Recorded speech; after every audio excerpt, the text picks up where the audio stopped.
నమస్తే. Welcome to RTV. నేను సహస్ర. Varicose means గురించి ప్రజల్లో ఉన్నటువంటి అపోహలు, సందేహాలు, అలాగే అసలు దీనివల్ల వచ్చే సమస్యలు, ఏ స్థాయి వరకు వెళ్తే ఎలాంటి ట్రీట్మెంట్ చేసుకోవాలి, కన్సల్ట్ డాక్టర్ దగ్గరికి వెళ్తే మనం అడగాల్సిన సజెషన్స్ ఏంటి, వాళ్ళు చెప్పాల్సిన జాగ్రత్తలు ఏంటి, ఈరోజన్నీ ఈ వీడియోలో తెలుసుకుందాం. మరి వీటి గురించి ఎక్స్ప్లెయిన్ చేయడానికి ప్రస్తుతం మనతో పాటు ఉన్నారు అవిస్ హాస్పిటల్ నుంచి డాక్టర్ అవినాష్ గారు. మరి ఆర్టీవీ స్టూడియోలో ఉన్నారు, మాట్లాడదాం డాక్టర్ గారితో. నమస్తే డాక్టర్. నమస్కారం మేడం. సార్, జనరల్‌గా ఈ వారికోన్స్ వెయిన్స్ అనేది ఒకప్పుడు వయసు పైబడిన వాళ్ళలో మనం చూసేవాళ్ళం. కానీ ఇప్పుడున్న జనరల్‌గా ఉన్నటువంటి ప్రతి ఒక్క యువతలో గూడా ఈ వారికోన్స్ వెయిన్స్ రెగ్యులర్‌గా కనిపిస్తూ ఉన్నాయి. ఎందుకంటారు? అంటే లైఫ్ స్టైల్ చేంజ్ చేయడం వల్ల ఇలా అయిందంటారా? లేకపోతే ఎనీ అదర్ రీజన్స్? ఖచ్చితంగా అండి. లైఫ్ స్టైల్ ఒకటి, దాంతో పాటు వేరే కారణాలు కూడా చాలా ఉన్నాయి. ముందుగా చూసుకున్నట్టయితే మనకు వయసు పెరిగే కొద్దీ ఈ సిరల్లో మనకు ఎలాస్టిసిటీ అనేది తగ్గుతూ ఉంటుంది. దాంతో పాటు ఈ వాల్వ్స్ అనేవి కూడా వయసు పెరిగే కొద్దీ కొంచెం వీక్ అవుతూ ఉంటది. దానివల్ల ఈ రక్తం అంతా కూడా పైకి వెళ్ళకుండా కొంతవరకు కాళ్ళలోనే నిలువుండడం వల్ల ఆ సిర అనేది ఉబ్బి మనకు బయటికి లావుగా, తాడుల్లాగా అలా కనిపిస్తూ ఉంటది. కొన్ని సార్లు అలా కనిపించకుండా కూడా దాంట్లో ఉండే కాంప్లికేషన్స్ అన్నీ చూస్తూ ఉంటాము. ఇలా వయసు పెరిగే కొద్దీ ఈ తీవ్రత అనేది పెరిగి మనకు ఆ సిర్లు కూడా బాగా లావుగా కనిపిస్తూ ఉంటాయండి. కొన్ని సార్లు ఇలా బయటకు కనిపించకుండా కూడా ఆ సిరుల నుంచి మనకు ఐరన్ అనేది బయటకొచ్చి చేరుకోవడం వల్ల చర్మం అనేది కూడా మారుతూ ఉంటది. ఇవన్నీ కూడా కాంప్లికేటెడ్ స్టేజెస్. సో, ఇలాగ వయసు పెరిగే కొద్దీ ఈ వారికోస్ వెయిన్స్ తీవ్రత కానివ్వండి, రావడానికి అవకాశాలు కానివ్వండి పెరుగుతూ ఉంటుంది. అలానే ఈ మధ్య కాలంలో ఎక్కువగా మనకు యంగ్ ఏజ్ గ్రూప్ అంటే 20స్, 30స్ కానివ్వండి, అలాగే మిడిల్ ఏజ్ గ్రూప్ 40స్, 50స్‌లో కూడా మనకు ఈ వారికోస్ వెయిన్స్ అనేది ఎక్కువగా చూస్తూ ఉన్నాము. ఇవన్నీ కూడా ఒకటి సెడెంటరీ లైఫ్ స్టైల్ అంటే ఎక్కువ సేపు కూర్చొని ఉండడం, అలాగే ఎక్సర్‌సైజులు అట్లాంటివి ఏం చేయకుండా ఉండడం, బరువు ఎక్కువగా ఉండడం, ఒబెసిటీ ఈ కారణాల వల్ల కూడా వారికోస్ వెయిన్స్ అనేది ఎక్కువగా చూస్తూ ఉన్నాము. ఎట్ ది సేమ్ టైమ్ మనకు ఆఫీస్ డెస్క్ జాబ్స్ కానివ్వండి, ఎక్కువసేపు కూర్చొని పనిచేసే జాబ్స్, అలానే ఎక్కువసేపు నిల్చొని పనిచేసే జాబ్స్ వల్ల కూడా మనకి ఎక్కువ టైం అంతా కూడా మనకి రక్తం అనేది కాళ్ళల్లో నిలువ ఉండడం వల్ల ఈ వెరికోస్ వెయిన్స్ అనేది డెవలప్ అవ్వడానికి అవకాశాలు చాలా ఎక్కువగా ఉంటాయండి. అయితే వారికోన్స్ వెయిన్స్ సర్జరీ చేసిన తర్వాత గూడా మళ్ళీ వస్తుందని చాలామంది భయపడుతున్నారు. మరి ఒకవేళ ఇది మళ్ళీ వచ్చే అవకాశం ఉందంటారా? లేకపోతే సర్జరీ ఫెయిల్ అవ్వడం వల్ల ఇలా వస్తున్నాయంటారా? ముందుగా చెప్పాలంటే ఫస్ట్ ఆఫ్ ఆల్ ఇది సర్జరీ అని చెప్పడం కంటేనండి, ఈ మధ్య మనం చేస్తున్న ట్రీట్మెంట్‌ని ఒక మినిమల్ యాక్సెస్ ప్రొసీజర్ కానివ్వండి, లేకపోతే ఎండోవాస్క్యులర్ ప్రొసీజర్ అని చెప్పొచ్చు ఫస్ట్ ఆఫ్ ఆల్. ఇంకొకటి మనం గుర్తుపెట్టుకోవాల్సింది ఏంటంటే, మన మెడికల్ ఫీల్డ్‌లో ఏ ప్రాబ్లమ్ ఉన్నా కానివ్వండి, దానికి వైద్యం అనేది చేసిన తర్వాత మళ్ళా రావడానికి అవకాశాలు కొంతవరకు ఉంటాయండి. సో, ఖచ్చితంగా 100% అనేది అసలు మెడికల్ ఫీల్డ్‌లోనే ఉండదండి ఎక్కడైనా కూడా. చాలా మటుకు మనకు తీవ్రత ఎక్కువున్నా కానివ్వండి, అలాగే నెగ్లెక్ట్ చేసి మనకు లేటర్ స్టేజెస్‌లో వస్తూ ఉంటారు. అలాంటి పేషెంట్స్‌లో కూడా మళ్ళా తిరిగి రావడానికి అవకాశాలు ఖచ్చితంగా ఉంటాయండి. ఎట్ ది సేమ్ టైమ్ మనకు ట్రీట్మెంట్ అయిన తర్వాత కాంప్లయన్స్ అంటూ ఉంటాం. అంటే పాటించాల్సినటివి పాటించకుండా ఉంటే కూడా మళ్ళా తిరిగి రావడానికి అవకాశాలుంటాయి. ఫర్ ఎగ్జాంపుల్, బరువు ఎక్కువున్న వాళ్ళకి మనం క్లియర్‌గా చెప్తాం. బరువు అనేది కంపల్సరీ వెయిట్ లాస్ అవ్వాలి అని చెప్పి. సో, అలాంటి పేషెంట్స్‌లో మళ్ళా కూడా ఈ వారికోస్ వెయిన్స్ అనేవి తిరిగి రావడానికి కొంతవరకు అవకాశాలు ఖచ్చితంగా ఉంటాయండి. అండ్ ఇంకొకటి, బాడీ బిల్డర్స్‌కి ఎక్కువగా వారికోన్స్ వెయిన్స్ కనిపించడం సహజంగా మనం చూస్తూ ఉంటాం. అండ్ జిమ్‌లో ఎక్కువగా కసరత్తులు చేయడం వల్ల వారికోన్స్ వెయిన్స్ వస్తున్నాయని కూడా చాలామంది అంటున్నారు. అది నిజమేనా? ఖచ్చితంగా అండి. మనకెక్కువగా జిమ్‌లో వర్కౌట్స్ చేస్తూ ఉంటారు. బాడీ బిల్డింగ్ చేసేవాళ్ళు ఎక్కువగా హెవీ వెయిట్స్ అనేవి లిఫ్ట్ చేస్తూ ఉంటారు. సో, ఈ హెవీ వెయిట్స్ అనేవి ఎప్పుడైతే లిఫ్ట్ చేస్తారో, దీనివల్ల మనకు పొత్తి కడుపు అంటే అబ్డామెన్, ఇంట్రా అబ్డామినల్ ప్రెషర్ అంటాం. అంటే పొత్తి కడుపులో ఉన్న ప్రెషర్ అనేది చాలా పెరగడం వల్ల మనకేమవుతుంది అంటే, ఈ కాళ్ళని సిరుల నుంచి పైకి రావాల్సిన రక్తం కూడా పూర్తిగా పైకి రాకుండా ఈ ప్రెషర్ వల్ల కొంతవరకు వాల్వ్స్ డ్యామేజ్ అవ్వడం జరుగుతూ ఉంటది. అలానే రిటర్న్ ఈ ప్రెషర్ ఎక్కువ పడడం వల్ల ఆ బ్లడ్ ఫ్లో అనేది కూడా పూర్తిగా పైకి రాకుండా తిరిగి కిందకి వెళ్ళడం వల్ల మనకు ఎఫెక్ట్ అంతా కూడా ఈ సిరల మీద పడి మనకు వారికోస్ వెయిన్స్ తీవ్రత అనేది పెరగడం, ఎట్ ది సేమ్ టైమ్ లేని వాళ్ళకి వారికోస్ వెయిన్స్ డెవలప్ అవ్వడం అనేది ఎక్కువగా చూస్తూ ఉంటాము. సో, మనకు ఎప్పుడైనా కూడా ఈ ఇంట్రా అబ్డామినల్ ప్రెషర్ ఎప్పుడైతే పెరుగుతుందో అలాంటప్పుడు ఈ వారికోస్ వెయిన్స్ కూడా రావడానికి అవకాశాలుంటాయి. సిమిలర్ వే మనకు ప్రెగ్నెన్సీలో కూడా ఇందుకే మనకు వారికోస్ వెయిన్స్ అనేవి కూడా కొంతవరకు రావడానికి అవకాశాలుంటాయండి. అయితే ప్రెగ్నెన్సీలో వచ్చే వారికోన్స్ వెయిన్స్ డెలివరీ తర్వాత వాటంతట అవి తగ్గిపోతాయంటారా? లేకపోతే సర్జరీ ఏమైనా చేయాలంటారా? ఇప్పుడు ప్రెగ్నెన్సీ టైంలో వచ్చిన వారికోస్ వెయిన్స్‌కి కారణము మనకు పొత్తి కడుపులో ప్రెషర్ పెరగడం వల్ల. అంటే కడుపులో బిడ్డ ఉండడం వల్ల ఆ ప్రెషర్ పెరగడం వల్ల మనకి సిరలనేవి డెవలప్ అవ్వడానికి అవకాశాలుంటాయి. సో, కొన్నిసార్లు ఏమవుతుందంటే ఏదైనా టెంపరరీ డ్యామేజ్ వల్ల మనకు కొంతవరకు ఆ పర్టిక్యులర్ కారణం ఏదైతే ఉందో మనకు డెలివరీ అయిపోయాక ఆ ప్రెషర్ అనేది కూడా తగ్గుతూ ఉంటుంది. సో, టెంపరరీగా మనకు ఆ ప్రెషర్ అనేది తగ్గడం వల్ల కొంతవరకు ఈ వారికోస్ వెయిన్స్ అనేవి మళ్ళా తిరిగి నార్మల్ అవ్వడానికి అవకాశాలుంటాయి. But most of the time ఏమవుతుంటుందంటే అండి, ఎక్కువగా ప్రెగ్నెన్సీ టైంలో వచ్చిన వారికోస్ వెయిన్స్ అనేది ఎక్కువగా పెరుగుతూ ఉండడం తప్పితే తగ్గడం అనేది చాలా తక్కువగా చూస్తూ ఉంటాం.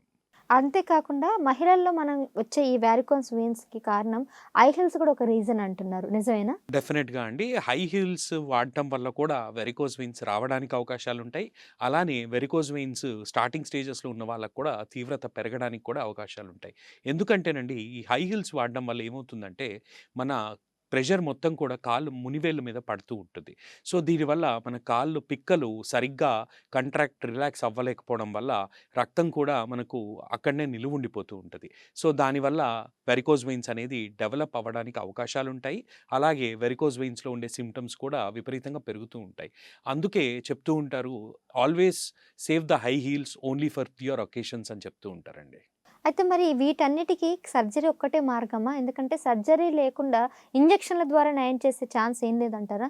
ఇప్పుడు మనకు ట్రీట్మెంట్ విషయానికొచ్చేసరికి ఇదివరకు పాతకాలంలో ఏం చేసేవాళ్ళంటే, ఆ సిర్లన్నిటిని కూడా కట్ చేసి తీసేసేవాళ్ళు. కంచె లాంటి వైర్ పెట్టి పంపించి కింద నుంచి పై వరకు ఆ సిరని పూర్తిగా లాగేస్తూ ఉండేవాళ్ళం. దాన్నే స్ట్రిప్పింగ్ అండ్ లైగేషన్ అంటామనమాట.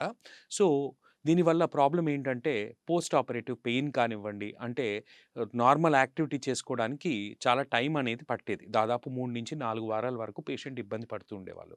కానీ ఈ రోజుల్లో మనకున్న మినిమల్ యాక్సెస్ టెక్నిక్స్ కానివ్వండి, ఎండోవాస్కులర్ టెక్నిక్స్ వల్ల మనకు ఈ సర్జరీని అవాయిడ్ చేసి, మనం సింపుల్ ప్రొసీజర్స్ వల్ల పొద్దునొచ్చి ట్రీట్మెంట్ అనేది చేయించుకొని రిటర్న్ ఈవినింగ్ వెళ్ళిపోవడానికి అవకాశాలు చాలా ఉన్నాయండి. మీరు చెప్పినట్టు గూడా పొద్దున్నొచ్చి సాయంత్రం వరకు చేసే ఈ ట్రీట్మెంట్ ఏదైతే ఉందో, ఇవి కొన్ని కార్పొరేట్ సంస్థలు కావాలని సర్జరీ పేర్లతో ఒక అపోహ కలిగిస్తున్నారని అంటున్నారు. మరి నిజంగానే సర్జరీ ఖచ్చితంగా అవసరం అంటారా? ఇందాక చెప్పినట్టు దీన్ని సర్జరీ అని చెప్పడం కంటేనండి, సర్జరీకి ఆల్టర్‌నేటివ్ అని చెప్పడం కరెక్ట్ అండి. ఇంకొకటి మనం గమనించాల్సింది ఏంటి అంటే, మనకు వారికోస్ వెయిన్స్ ట్రీట్మెంట్‌కొచ్చేసరికి ఒక డెఫినిట్ ట్రీట్మెంట్ చెయ్యాలి అంటే, ఇది ఒక డెఫినిట్ ట్రీట్మెంట్ అండి. ఎండోవాస్కులర్ మన ఎండోవీనస్ లేజర్ అబ్లేషన్ కానివ్వండి, ఎండోవీనస్ రేడియో ఫ్రీక్వెన్సీ అబ్లేషన్ కానివ్వండి, అలాగే చిన్నపాటి ఇంజెక్షన్స్ ఇస్తూ ఉంటాము. ఫోమ్ స్క్లీరోథెరపీ కానివ్వండి. అది కేవలం చిన్న వెయిన్స్‌కి మాత్రమే పనిచేస్తూ ఉంటుంది. ఎట్ ది సేమ్ టైమ్ వీనాసిల్ ఒక చిన్న బంక లాంటిది ఎక్కిస్తూ ఉంటాం. గ్లూ థెరపీ అంటూ ఉంటాం. ఇవన్నీ కూడా సర్జరీస్‌కి ఆల్టర్‌నేటివ్స్. ఇవన్నీ కూడా డెఫినిట్ ట్రీట్మెంట్స్ అండి. డెఫినిట్ అంటే అక్కడ ఉన్న అండర్‌లయింగ్ కాజ్ దేనివల్ల అయితే ఈ సిరలు డెవలప్ అవుతాయో, దేనివల్ల అయితే ఈ వారికోస్ వెయిన్స్ డెవలప్ అవుతాయో, ఆ కారణాన్ని ట్రీట్ చేసే ఖచ్చితమైన ట్రీట్మెంట్ అండి. ఇప్పుడు ఇది కాకుండా మనకు ఆల్టర్‌నేటివ్ ట్రీట్మెంట్స్ అంటే స్టార్టింగ్ స్టేజెస్‌లో కొంతవరకు మందులనేవి కొంతవరకు హెల్ప్ చేస్తాయి. ఏ విధంగా హెల్ప్ చేస్తాయి అంటే, అవి వాడడం వల్ల మనకు కాళ్ళు నొప్పులు కానివ్వండి, అలాగే కాళ్ళు వాపులు కానివ్వండి, సో, ఈ లక్షణాలు కొంతవరకు మనకు హెల్ప్ చేస్తాయి. సో, ఈ మందులు వాడటం వల్ల కొంతవరకు బ్లడ్ ఫ్లో అనేది కూడా కొంతవరకు ఇంప్రూవ్‌మెంట్ అనేది ఉంటుంది. కాబట్టి ఆ విధంగా వెరికోస్ వెయిన్స్ లక్షణాలు తగ్గించడానికి హెల్ప్ చేస్తాయి. అలానే తీవ్రత అనేది పెరగకుండా ఉండడానికి హెల్ప్ చేస్తాయి. హౌవెవర్ చూసినట్టయితే అదొక పర్మనెంట్ సొల్యూషన్ అని చెప్పడానికి లేదండి. ఎట్ ద సేమ్ టైమ్ మందుల కంటే ఎక్కువ స్టాకింగ్స్ అంటూ ఉంటాం. అంటే సాక్స్‌లు అంటూ ఉంటాము అర్థం కావడానికి. ఈ కంప్రెషన్ స్టాకింగ్స్ వాడడం వల్ల ఖచ్చితంగా తీవ్రత అనేది పెరగకుండా ఆపడానికి అవకాశాలుంటాయి. హౌవెవర్ ఆ స్టాకింగ్స్ వాడినంత సేపు మనకు సింప్టమ్స్ అనేవి కానివ్వండి, ఈ తీవ్రత అనేది కానివ్వండి, పెరగకుండా ఉంటుంది కానీ, ఆల్రెడీ వచ్చిన వారికోస్ వెయిన్స్ అనేవి ఖచ్చితంగా తగ్గవండి. సో, ఎందుకంటే ఇది మనకు ఈ స్టాకింగ్స్ అనేవి కూడా ఏ విధంగా హెల్ప్ చేస్తాయంటే, మనకి ఇక్కడ వారికోస్ వెయిన్స్‌లో మనకు రక్తం అనేది పైకి పూర్తిగా వెళ్ళకుండా నిలువుండడం వల్ల అవుతుంది కాబట్టి, ఈ స్టాకింగ్స్ అనేది వాడడం వల్ల ఏమవుతుందంటే, ఆ ప్రెషర్‌కి కొంతవరకు బ్లడ్ ఫ్లో అనేది పైకి పెరగడం జరుగుతూ ఉంటుంది. హౌవెవర్ గుర్తించాల్సింది ఏంటంటే, మనం రోజుకి 24 గంటల్లో మాక్సిమం 8-10 గంటలు పండుకుంటూ ఉంటాం. సో, మిగిలిన 12-14 గంటలు మోస్ట్ ఆఫ్ ద టైమ్ మనం కూర్చొని ఉండడం, లేకపోతే నిల్చొని ఉండడం చేస్తూ ఉంటాం. సో, మనం కూర్చున్నా కానివ్వండి, నిల్చున్నా కానివ్వండి, ఈ రక్తం అంతా కూడా మన కాళ్ళల్లోనే నిలువుంటూ ఉంటుంది. సో, మనకు ప్రాక్టికల్‌గా చూసినట్టయితే స్టాకింగ్స్ వాడాల్సింది మనం పొద్దున్న లేచి స్నానం చేసినప్పటి నుంచి నైట్ పడుకున్నంత సేపు. అంతేకానీ ఒక గంట సేపో, 2 గంటలో వాడడం వల్ల పెద్ద ఉపయోగం ఉండదు. సో, మనకుండే వాతావరణానికి ఎస్పెషల్లీ మన సౌత్ ఇండియన్ క్లైమేట్‌కి రోజుకి 10-12 అవర్స్ కానివ్వండి, 15 అవర్స్ కానివ్వండి అంటే మేము చాలామంది పేషెంట్స్‌లో నోటీస్ చేస్తున్న ప్యాటర్న్ ఏంటంటే ఇనీషియల్ స్టేజెస్‌లో ఉన్న వాళ్ళు కూడా సార్ మాకు 2, 3 గంటలు వేసుకుంటే తర్వాత చెమటలొచ్చి దురదలొస్తున్నాయండి అంటూ ఉంటారు. ఆ దురద రావడం వల్ల గోకేస్తూ ఉంటారనమాట. అనవసరంగా లేని పుండు గూడా కొన్నిసార్లు రావడానికి అవకాశాలు ఉంటూ ఉంటాయి. సో, ప్రాక్టికల్‌గా మాట్లాడినట్టయితే ఇనీషియల్ స్టేజెస్‌లో ఇది కొంతవరకు ఖచ్చితంగా చాలా హెల్ప్ అవుతుంది. హౌవెవర్ చూసినట్టయితే ఇది సరిగ్గా యూజ్ చేయకపోతే పెరగడం తప్పితే తగ్గడం అనేది ఉండదు. సో, దానివల్ల ఖచ్చితంగా ఒక డెఫినిట్ సొల్యూషన్ అనేది చేయించుకోవడం అనేది మంచిదండి. అంటే కొంతమంది ఏం చెప్తున్నారంటే మీరిందాక చెప్పినట్టు కంప్రెషన్ స్టాకింగ్స్ వేసుకోవడం వల్ల మాక్సిమం దీన్ని కవర్ చేసుకోవచ్చు. అనవసరంగా కార్పొరేట్ హాస్పిటల్‌కి డబ్బులు వెచ్చేయడం అనవసరంగా ఖర్చు పెడుతున్నారు తప్ప, చాలా ఈజీగా గోటితో పోయేది గొడ్డల దాకా వెళ్తున్నారని చెప్తున్నారు. మరి కంప్రెషన్ స్టాకింగ్స్ అనేవి చాలా యూజ్‌ఫుల్ గూడా అని చెప్తున్నారు. ఖచ్చితంగా మేడం. కంప్రెషన్ స్టాకింగ్స్ అనేది we will not deny the fact that compression stockings are not useful. ఖచ్చితంగా దే ఆర్ డెఫినైట్‌లీ యూజ్‌ఫుల్. కానీ అందులో కూడా మనం గమనించాల్సింది ఏంటంటే patient selection is very, very important. ఇప్పుడు వయసు తక్కువ ఉన్న వాళ్ళు, అలానే తీవ్రత అనేది ఎక్కువ లేని వాళ్ళు వాడడం వల్ల పెరగకుండా ఆపగలుగుతాయి. సో, అదే సేమ్ కంప్రెషన్ స్టాకింగ్స్ మనం ఒక 60 ఏళ్ళు వచ్చిన వ్యక్తికి, ఎవరికైతే ఈ స్కిన్‌లో మార్పులనేవి ఉంటాయి చూసారా? చర్మం అనేది కూడా మనకు గట్టిగా నల్లగా అయిపోయి కాల్చేసినట్టు అయిపోయి ఉంటుంది. కొంతమందికి పుండ్లుంటాయి. విపరీతంగా దురద పుడుతూ ఉంటది. అలాంటి పేషెంట్స్‌కి ఫస్ట్ ఆఫ్ ఆల్ ఏజ్ పెరిగిన వాళ్ళకి ఏమవుతుందంటేనండి, ఈ కంప్రెషన్ స్టాకింగ్స్ అనేవి చాలా అంటే చాలా టైట్‌గా ఉంటాయి. సో, దానివల్ల వాళ్ళకై వాళ్ళు తొడుక్కోవడం చాలా కష్టం. సో, ఎప్పుడు కూడా ఒకరు పక్క నుండి వేయడం కానివ్వండి, అలానే ఆ స్టాకింగ్స్ తీయడం కానీ జరుగుతూ ఉంటది. So, most of the time అది ఆ ఇబ్బంది ఉండడం వల్ల వాళ్ళు ఆ స్టాకింగ్స్ అనేది కూడా వాడలేక బాగా ఇబ్బంది పడుతూ ఉంటారు. ఇంకొన్ని సార్లు ఏమవుతుందంటే చిన్న చిన్న పుండ్లున్న వాళ్ళు ఆ స్టాకింగ్స్ వేసుకొని తీయడం వల్ల మనకు ఆ పుండు అనేది కూడా బాగా ఇరిటేట్ అయిపోయి కొన్నిసార్లు స్వెట్టింగ్ చెమట పడడం వల్ల గోకేస్తూ ఉంటారు. ఇన్ఫెక్షన్ అనేది అవుతూ ఉంటది. మనకు బ్యాక్టీరియల్ ఇన్ఫెక్షన్ కానివ్వండి, కొన్నిసార్లు ఫంగల్ ఇన్ఫెక్షన్ కానివ్వండి అవుతూ ఉంటది. ఆ ఇన్ఫెక్షన్ రావడం వల్ల మళ్ళా ఆ తీవ్రత అనేది అంతా కూడా పెరిగి మనకు లాస్ట్‌కొచ్చేసరికి కాంప్లికేటెడ్ స్టేజెస్‌లో వస్తారు. సో, ఈ స్టాకింగ్స్ అనేది కూడా కేర్‌ఫుల్‌గా చూజ్ చేసుకోవాలండి మనం. అంటే ఎట్లాంటి స్టాకింగ్స్ ఉంటాయండి మార్కెట్‌లో? దీన్ని అంటే జనరల్‌గా పబ్లిక్ చేసే మేజర్ మిస్టేక్ ఏంటి సెలక్షన్‌లో గాని, వాళ్ళు చూజ్ చేసుకునే దాని ప్రకారం ఎట్లా సజెషన్ ఇస్తారు మీరు? సో, ఎప్పుడైనా గుర్తుపెట్టుకోవాల్సిందేంటంటే, మనకు స్టాకింగ్స్‌కొచ్చేసరికి మార్కెట్‌లో రకరకాల స్టాకింగ్స్ అవైలబుల్ ఉన్నాయండి. చాలామంది పెద్ద తప్పు చేస్తూ ఉంటారు. ఆన్‌లైన్‌లో ఆర్డర్ ఇస్తూ ఉంటారు స్టాకింగ్స్ అనేది. అది it is a big mistake. ఎందుకంటే, ఈ స్టాకింగ్స్ అనేవి కూడా మనకు తీవ్రత పట్టి మీ దగ్గరున్న వారికోస్ వెయిన్ స్పెషలిస్ట్‌ని కన్సల్ట్ చేస్తే, మీకున్న తీవ్రత పట్టి కానివ్వండి, మీకున్న స్కిన్ చేంజెస్ ఏమన్నా ఉన్నాయా? లేవా? ఇవన్నీ గూడా చూసి, మీకు కరెక్ట్ స్టాకింగ్స్ అనేది సజెస్ట్ చేయడానికి పాసిబిలిటీ ఉంటుంది. సో, ఈ స్టాకింగ్స్‌కొచ్చేసరికి తీవ్రత పట్టి మనకు మారుతూ ఉంటాయండి. గ్రేడ్ 1, గ్రేడ్ 2, గ్రేడ్ 3 అంటూ ఉంటాము. అలాగే స్టాకింగ్స్ మెటీరియల్ బట్టి కూడా మారుతూ ఉంటది. ఎలాస్టిక్ కానివ్వండి, నైలాన్ కానివ్వండి, సింథటిక్ స్టాకింగ్స్ కానివ్వండి, కొన్ని సార్లు కాటన్ కూడా అవైలబుల్ ఉంటూ ఉంటాయి. సో, ఇవన్నీ కూడా ఆన్‌లైన్ ఖచ్చితంగా ఆర్డర్ చేయకూడదు. ఇంకొకటి ఎప్పుడైనా కూడా స్టాకింగ్స్ అనేది సజెస్ట్ చేసిన తర్వాత మనకే మనం ఫిజికల్‌గా వెళ్ళి షాప్‌లో ట్రై చేసి ఆ సైజ్ అనేది దాన్ని బట్టి చూసుకొని వాడాలండి. ఎందుకంటే చాలామంది ఏం చేస్తూ ఉంటారంటే ఎయిదర్ చాలా టైట్ స్టాకింగ్స్ వాడుతూ ఉంటారు. దానివల్ల అన్నెసెసరీ కాంప్లికేషన్స్ అవుతూ ఉంటాయి. అలాగే లూజ్ సైజ్ తీసుకోవడం వల్ల మనకు ఈ ఎఫెక్ట్ అనేది కూడా హెల్ప్ చేయదండి. యెస్. అయితే ఇంకొకటేంటంటే ఆహ్, మార్కెట్‌లో కొన్ని ఆయింట్‌మెంట్స్ గానీ, లేదంటే కొన్ని ఆయుర్వేదం ఆయిల్స్ గానీ, ఆయుర్వేదం మెడిసిన్స్ గానీ, వీటి వల్ల నయం చేసే అవకాశం ఉందని అంటున్నారు. ఇవి నిజంగానే ఈ ఆయిల్స్ గాని, ఆయింట్‌మెంట్స్ వారికోస్ వెయిన్స్‌ని తగ్గించే అవకాశం ఉందంటారా? ఇప్పుడు ముందుగా మాట్లాడుకున్నట్టయితేనండి, let me be very clear. I am not against any alternative form of medicine. Let it be ఆయుర్వేదం కానివ్వండి, హోమియోపతి కానివ్వండి. I'm not against anything. But ఖచ్చితంగా ఈ వారికోజ్ వెయిన్స్ విషయానికొచ్చేసరికి నేను చెప్పినట్టయితే ఇది ఒక స్ట్రక్చరల్ అబ్నార్మాలిటీ. సింపుల్‌గా అర్థం కావడానికి ఒక ఎగ్జాంపుల్ చెప్తున్నాను. మీకు ఇంజిన్‌లో మనకు వాల్వ్ అనేది ఉంటుంది. కార్‌లో కానివ్వండి, లేకపోతే బైక్‌లో కానివ్వండి. ఇప్పుడు ఆ పర్టిక్యులర్ వాల్వ్ ప్రాబ్లమ్ వల్ల మనకు ఇంజిన్‌లో ప్రాబ్లమ్ వచ్చింది. సో, అలాంటప్పుడు మనం ఏం చేస్తాము? ఆ వాల్వ్‌ని రిపేర్ కానివ్వండి, రీప్లేస్ కానివ్వండి చేస్తాం. అంతేకాని మనకు బయట నుంచి ఆయిల్ పూస్తే ఆ పర్టిక్యులర్ ప్రాబ్లమ్ అనేది ఖచ్చితంగా సాల్వ్ అవ్వదు కదా! సో, అదే విధంగా మనకు ఈ వారికోజ్ వెయిన్స్‌కి ఆయిల్స్ కానివ్వండి, క్రీమ్స్ కానివ్వండి, జెల్స్ కానివ్వండి, అలాగే ప్యాచ్‌లని కూడా వస్తూ ఉంటాయి. At the same time ayurvedic or for that matter even homeopathic medication is definitely not a definitive treatment. అంటే వచ్చిన వెయిన్స్ అయితే తగ్గవండి. ప్రాబబ్లీ కొంతవరకు ఈ స్ప్రేస్ కానివ్వండి, ఆయింట్మెంట్స్, ఆయిల్స్ ఏ విధంగా పనిచేస్తాయంటే అవి అప్లై చేయడం వల్ల కౌంటర్ ఇరిటెంట్ ఎఫెక్ట్ వల్ల ఆ మంటలున్నా కానివ్వండి, లేకపోతే నొప్పులున్నా కానివ్వండి, దాని నుంచి రిలీఫ్ అనేది కొంతవరకు వస్తది. అంతేకాని వచ్చిన సిరులు మనకు ఏ విధంగానూ పూర్తిగా తగ్గడానికి అవకాశాలనేది ఉండదు. సో, ఇంకొకటి ఒకవేళ మీరన్నట్టు ఈ ఆయిల్స్ గాని, ఆయింట్‌మెంట్స్ గాని ఆల్టర్‌నేటివ్‌కి అగెయిన్స్ కాదు. కానీ ఇన్ కేస్ ఆయింట్‌మెంట్‌తోని లేదంటే ఆయిల్స్‌తోని మసాజ్ చేస్తున్నప్పుడు ఈ సిరల దగ్గర ఉన్నటువంటి ఏవైతే బ్లాకేజెస్ ఉంటాయో, రక్తం గడ్డకట్టి ఉంటదో అది విడిపోయి ఆ తర్వాత హార్ట్ అటాక్ వచ్చే ఛాన్సెస్ కూడా ఉన్నాయని కొంతమంది డాక్టర్లు చెప్తున్నారు. అది నిజమేనా? ఖచ్చితంగా అండి. మేము ఇలా చాలా కేసెస్ కూడా చూస్తున్నామండి.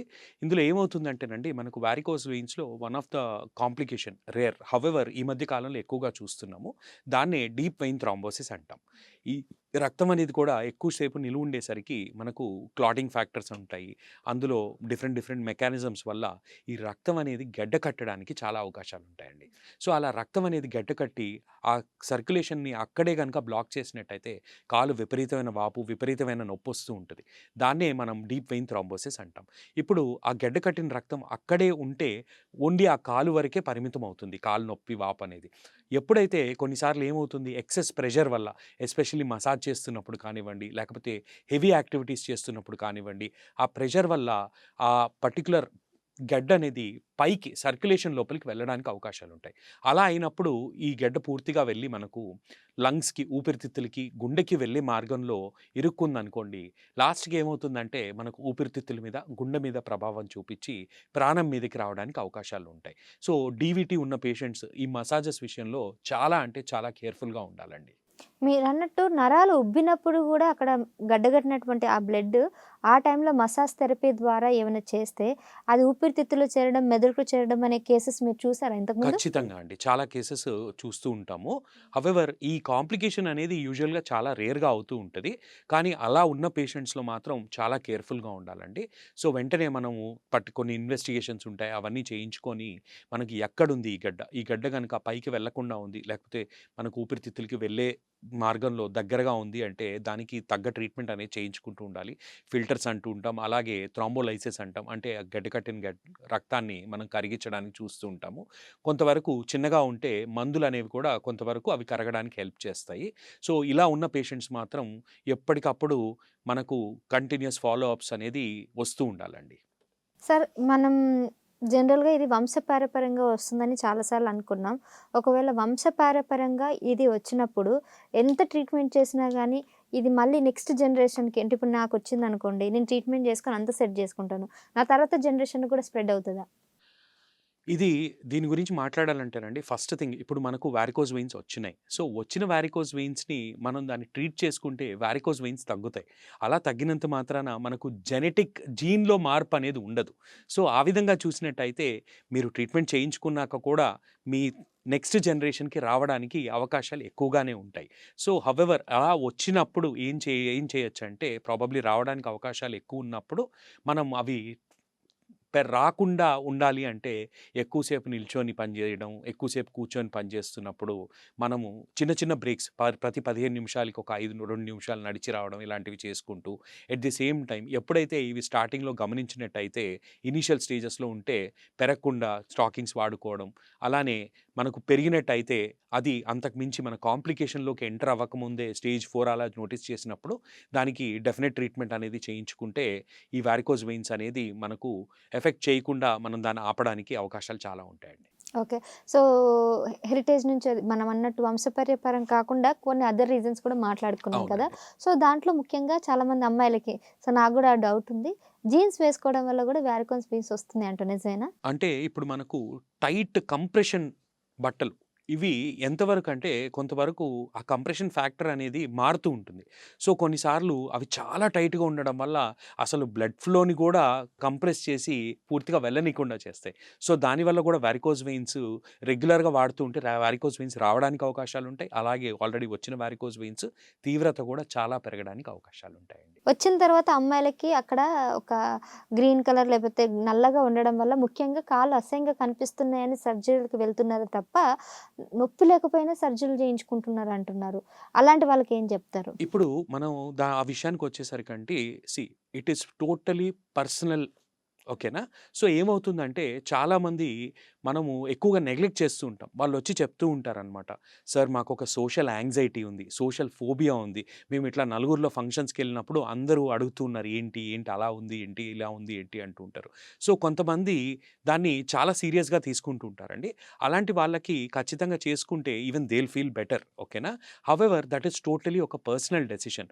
ఇప్పుడు వారికోస్ వెయిన్స్ ఉంటే నొప్పి అందరికీ ఉండాలని ఏం లేదండి. ఆడవాళ్ళల్లో ఈ సిమ్టమ్స్ అనేవి కూడా ఎక్కువగా ఉంటాయి. ఎందుకంటే హార్మోనల్ ప్రభావం ఎక్కువగా ఉంటది.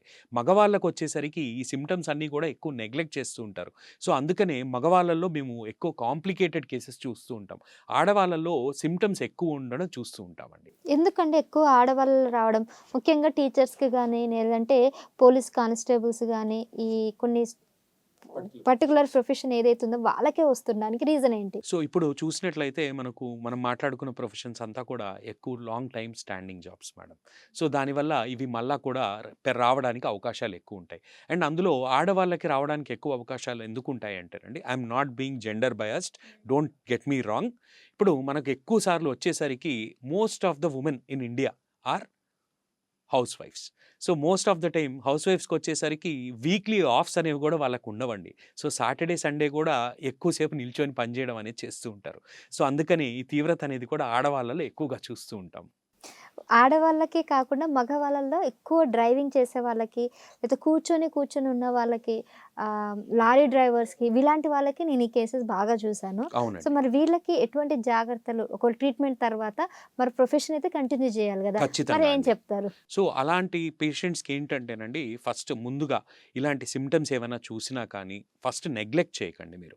వెంటనే వచ్చి కన్సల్ట్ చేసుకొని, తీవ్రత ఎంతుందో దాన్ని పట్టుకొని ఫర్దర్ ట్రీట్మెంట్ అనేది మనం ప్లాన్ చేసుకోవడానికి వీలవుతుంది. అదే కాంప్లికేట్ అవుతుంది అన్నప్పుడు ఇంకా పెరగకుండా ఆపేస్తే బెటర్ అండి. సో, ఆ విధంగా మీరు చేసుకోగలిగే ప్రొఫెషన్‌ని కూడా కంటిన్యూ చేసుకోవచ్చు. ఎందుకంటే మేము చాలామంది డ్రైవర్స్‌లో చూస్తూ ఉంటాము. మోస్ట్ ఆఫ్ ద టైమ్ వీళ్ళందరూ కూడా కాంప్లికేటెడ్ స్టేజెస్ కాలంతా పుండ్లుతో వస్తూ ఉంటారు. వాళ్ళకి ఇదంతా కూడా ట్రీట్మెంట్ చేసి అదంతా తగ్గడానికి కొంతవరకు టైం పడుతూ ఉంటది. సో, అంతకాలం కూడా వీళ్ళు మనకు కాలుకి రెస్ట్ అనేది ఇస్తే కూడా ఈ పుండ్లు మానడానికి కూడా త్వరగా మానతాయండి. ఒకవేళ పుండ్లు గనక వచ్చినట్లయితే అవి మానవు సరే కదా! ఒకవేళ అలాంటి టైంలో అల్సర్‌లొచ్చే అవకాశం ఉందా? లేకపోతే ఇంకెనీ అదర్ సైడ్ ఎఫెక్ట్స్ ఉంటాయంటారా? ఇప్పుడు పుండ్లు ఒక్కసారి వచ్చిన తర్వాత ఏమవుతుందంటేనండి, మనకి ఈ పుండు మానాలి అంటే మంచి రక్తం అనేది రావాలి. మంచి రక్తం అనేది ఎప్పుడొస్తుంది? ఈ చెడు రక్తం అంతా కూడా పైకి వెళ్ళి గుండె నుంచి మారి కిందకి రావాలి. సో, ఈ ఫ్లో ప్రాబ్లమ్ వల్ల ఏమవుతుందంటే, ఆ వచ్చిన పుండు అనేది మానడానికి చాలా టైం పడుతుంది. కొంతమందిలో మాని మళ్ళా తిరగబడుతూ ఉంటది. కొంతమందికి ఈ పుండు అనేది కూడా అసలు మానకుండా ఉంటుంది. సో, అలాంటి పేషెంట్స్‌లో ఏమవుతుందంటేనండి, మనకు ఆ పుండు అనేది ఉన్నప్పుడు మళ్ళా సెకండరీ ఇన్ఫెక్షన్ మళ్ళా ఇన్ఫెక్ట్ అవ్వడానికి కూడా అవకాశాలు చాలా ఎక్కువుంటాయి. సో, అలా ఇన్ఫెక్ట్ అయినప్పుడు మనకు కాలంతా కూడా మళ్ళా స్కిన్ ఇన్ఫెక్షన్స్ రావడం, సెల్యులైటిస్ అంటూ ఉంటాము. ఇదంతా కూడా మళ్ళా తీవ్రత పెరిగి సెప్టిక్ అంటూ ఉంటాం చూసారా? సో, ఇన్ఫెక్షన్ అంతా స్ప్రెడ్ అయ్యి లాస్ట్‌కి కాలు తీయాల్సిన స్టేజ్‌కి కూడా కొంతమంది పేషెంట్స్ వస్తూ ఉంటారు. అంటే ఈ పుండు డైరెక్ట్‌గా కాకపోయినా కూడా ఇండైరెక్ట్‌గా ఇంకా కాంప్లికేషన్స్‌కి దారి తీయడానికి అవకాశాలు ఖచ్చితంగా ఉంటాయండి. ఓహ్! కాళ్ళు తీసే పరిస్థితి కూడా వస్తుందా? ఖచ్చితంగా అండి. అయితే ఇంకొకటి వేరికన్స్ ఉండే వరకు చిన్న దెబ్బ తగిలినా గూడా రక్తం ఆగకుండా కారుతూనే అంటుంటారు. నిజమేనా? అవునండి. అవునండి. ఖచ్చితంగా అండి. ఈ వారికోస్ వెయిన్స్ ఉన్న వాళ్ళకి ఏమవుతుందంటేనండి, చిన్నపాటి దెబ్బ తగిలినా కూడా ఆ రక్తం అనేది గూడా బాగా ఫోర్స్‌తో ఫ్లో అవుతూ ఉంటది. ఎంత ట్రై చేసినా గాని అంత ఈజీగా ఆగదండి. సో, వెంటనే కాలు ఎత్తుగా పెట్టుకోవడం, అలాగే మనకు కట్ అనేది కట్టడం వల్ల టెంపరరీగా ఆ బ్లడ్ ఫ్లోని ఆపేయగలుగుతాం. హౌవెవర్ ఇది పదే పదే అవుతూ ఉంటే మాత్రం ఖచ్చితంగా మీరు దానికి ఖచ్చితమైన ట్రీట్మెంట్ అనేది చేయించుకుంటే మంచిదండి. రైట్. సో, వన్స్ సర్జరీ అయిన తర్వాత అంతైనా గూడా తీసుకోవాల్సిన జాగ్రత్తలలో ముఖ్యంగా డైట్ కదా! So, exactly. డైట్ మార్చుకున్నట్లయితే ఇవి తగ్గే అవకాశం ఉందా? ఫర్ ఎగ్జాంపుల్ ఉప్పు తగ్గించుకుంటే గనక? ఇప్పుడు ఉప్పు డైట్ విషయానికొచ్చేసరికి ఏంటండి, పేషెంట్ హైడ్రేషన్ అనేది మెయింటైన్ చేస్తే, ఈ వారికోజ్ వెయిన్స్ తీవ్రత అనేది పెరగకుండా ఆపడానికి అవకాశాలుంటాయి. సో, అందుకే సమ్మర్ టైమ్‌లో కూడా హైడ్రేషన్ అనేది చాలా చాలా మెయింటైన్ చేయడం important. At the same time vitamin E rich diet అంటూ ఉంటాము. విటమిన్ సి రిచ్ డైట్ అంటూ ఉంటాము. వీటిలి వల్ల రాకుండా కానివ్వండి, పెరగకుండా కానివ్వండి కొంతవరకు హెల్ప్ చేస్తూ ఉంటాయి. ఇంకా వేడి నీళ్ళు గూడా చేసుకున్నట్లయితే ఈ ఉబ్బిన సిరలు ఇంకెక్కువ అవుతాయని అంటారు. అది గూడా నిజమేనా? అంటే ఉబ్బిన సిర్లు ఎక్కువ అవడం కంటేనండి, మనకు ఈ వారికోజ్ వెయిన్స్‌లో వచ్చే సింప్టమ్స్ అనేవి బాగా ఎక్కువవుతాయి. ఇప్పుడు ఫర్ ఎగ్జాంపుల్ సమ్మర్ సీజన్‌లో ఆ కాళ్ళు మనకు డీహైడ్రేషన్ గూడా ఎక్కువుంటది. ఆ డీహైడ్రేషన్ ఎఫెక్ట్ వల్ల దీనివల్ల వచ్చే సింప్టమ్స్ కాళ్ళు నొప్పులు ఉండడం, ఇవన్నీ కూడా చాలా ఎక్కువగా చూస్తూ ఉంటాం. At the same time varicose veins ఉన్న వాళ్ళు చాలా వేడి నీళ్ళలో స్నానం చేసినా, లేకపోతే సోనా అంటూ ఉంటాము, స్టీమ్ బాత్ అంటూ ఉంటాము. ఇవన్నీ చేయడం వల్ల ఆ సింప్టమ్స్ అనేవి కూడా ఎక్కువగా ఉంటాయండి.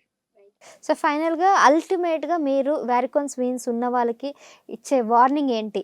ఇప్పుడు ఒకటి మీరు నోటీస్ చేయాల్సిందేంటంటే, సెడెంటరీ లైఫ్ స్టైల్ ఉన్నా కానివ్వండి, ఎక్కువసేపు నిల్చొని long time standing, long time sitting jobs చేస్తున్న వాళ్ళు ఖచ్చితంగా మనకు ఎవ్రీ 15 మినిట్స్‌కి లేచి నడవడం, అలాంటి బ్రేక్స్ తీసుకుంటూ ఉండండి. ఎట్ ది సేమ్ టైమ్ ఈ సింప్టమ్స్ అనేవి ఎక్కువగా ఉన్నవాళ్ళు, కాళ్ళు నొప్పులు ఇవన్నీ కూడా ఎక్కువగా ఉన్నవాళ్ళు ఒకసారి వచ్చి దగ్గరలో ఉన్న వారికోస్ స్పెషలిస్ట్‌కి చూపించుకున్నట్లయితే, ఆ స్టేజ్ కానివ్వండి, దాన్ని బట్టి కానివ్వండి ట్రీట్మెంట్ అనేది మనం ప్లాన్ చేసుకోవచ్చు.